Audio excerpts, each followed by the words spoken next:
May the words of my mouth and the meditation of my heart be acceptable in your sight, O Lord, my rock and my redeemer. Amen. Please be seated.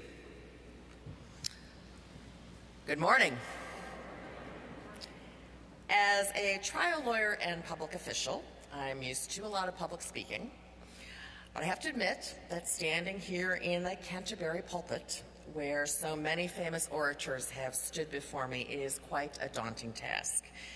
It is yet another moment of which I have had many in the past 7+ years to marvel at the path my life has taken. I have the honor of serving now as an assistant to the President, Chief of Staff to the First Lady, and Executive Director of the White House Council on Women and Girls, something I never anticipated doing when I was a lawyer practicing at a big firm in Chicago and doing my extracurriculars with my free time on women's issues and democratic politics. But I especially never imagined, as a cradle Episcopalian, that I would stand in such a grand place as the National Cathedral and preach from the pulpit during Sunday services. I did not choose the Episcopal Church. Rather, I was raised in it by my mother, who was raised in the church in China by her mother, who was converted to Christianity in old China at the turn of the last century by Episcopal missionaries.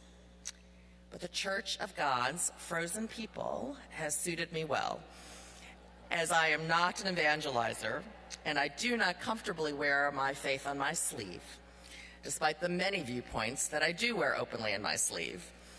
So I find it particularly discomforting to stand here before you today in the role of preacher. It is a role I successfully avoided for many years in my home parish in Chicago, All Saints Episcopal Church on the North Side, where our rector and my dear friend, the Reverend Bonnie Perry, convinced me to do every job for the church, including the capital campaign, Sunday school teacher, and altar guild, but never got me into that pulpit, although she and I did corral my then teenage son to be the youth minister. But the invitation from Bishop Buddy to come here on Mother's Day and to talk about one of the passions of my life, namely women and girls, was irresistible. It was particularly compelling to have the opportunity on this day, when we honor our foremothers, to honor my own foremothers. My mother, Lily, who passed 25 years ago, whose Chinese crucifix I actually wear this morning, and my mother, my grandmother, who I never knew, but who bucked many of the conventions of old China to school all 6 of her children, including the 4 girls, all the way through college and onto professional schools. I remember them and I feel their presence and the presence of so many others in my family who have gone before me today. Now, I talk about women and girls all the time. It's part of my job. But I struggled for a bit for how to preach about it during church. Sermons, I suppose, are intended to bring an interpretation of faith or an enlightenment to the congregation. Should I try to find some meaning in the story today about the freed slave and the jailer and relate it to the historical enslavement of women and the modern-day trafficking that exists today? Is there a way to divine inspiration from the majestic image of I am the Alpha and the Omega in a way that relates to women and girls? But I had to admit, in keeping with my Episcopal upbringing, that I am far from an expert on biblical passages and interpretation, and even if I stand here, I remain far from easy in proselytizing about belief. But I also recognize the irony of standing here in church to talk about gender equity and the progress being made for women and girls.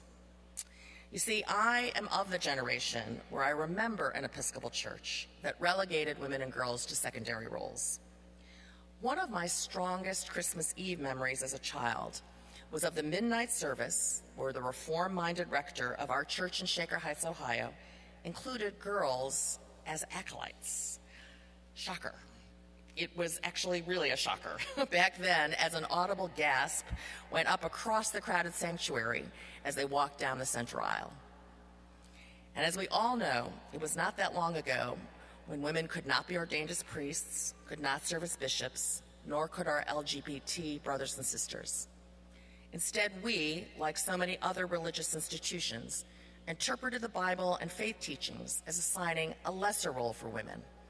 And I am so proud of how our church has come through those struggles, and how even today, we in the Episcopal Church of America continue to stand firm in our conviction of fully including our LGBT brothers and sisters, even in the face of the opposition from our Anglican Communion colleagues and some of our Episcopal congregations here at home.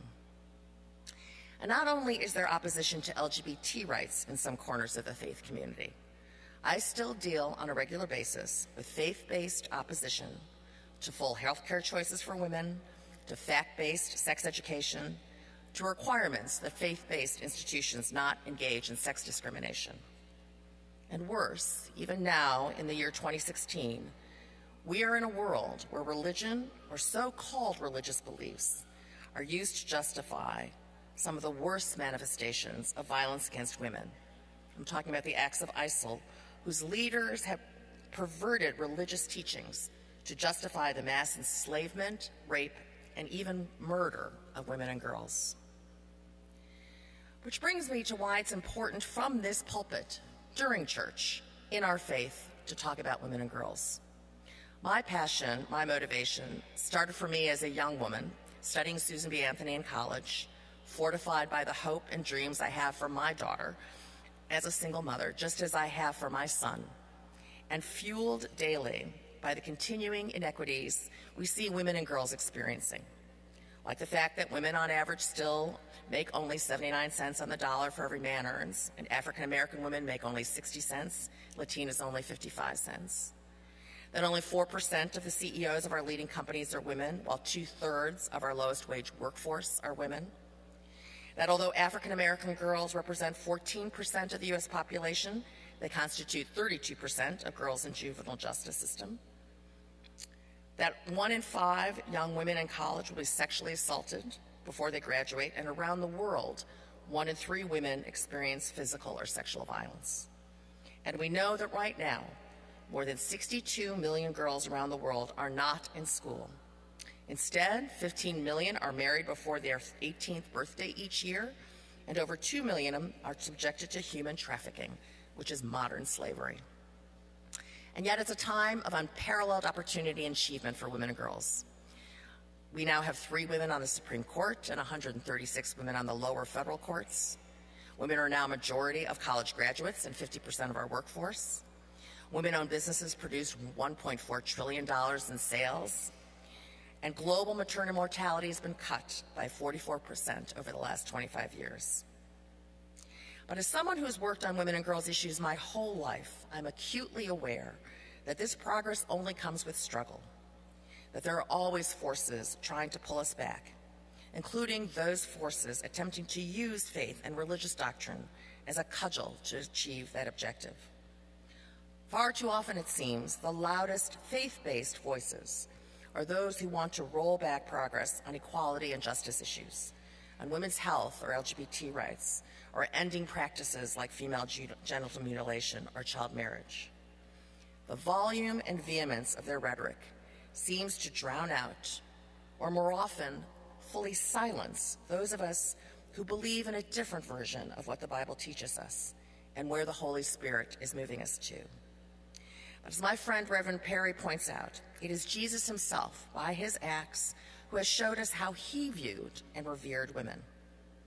The woman at the well in John's Gospel, who had 5 husbands, she was the first person to whom he revealed his call and his nature. He forgives the sins of the prostitute in Luke at the home of the Pharisees. And as we were just reminded at Easter, it was the women who stayed at the tomb with courage and faith, to whom the resurrected Christ first reveals himself. We cannot let those loud voices own the pulpit space.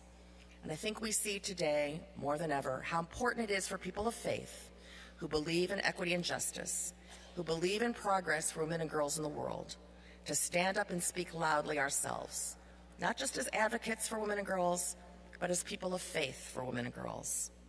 And although I keep projecting my reticence onto my Episcopalian nature, I know that evangelizing is not outside our faith tradition.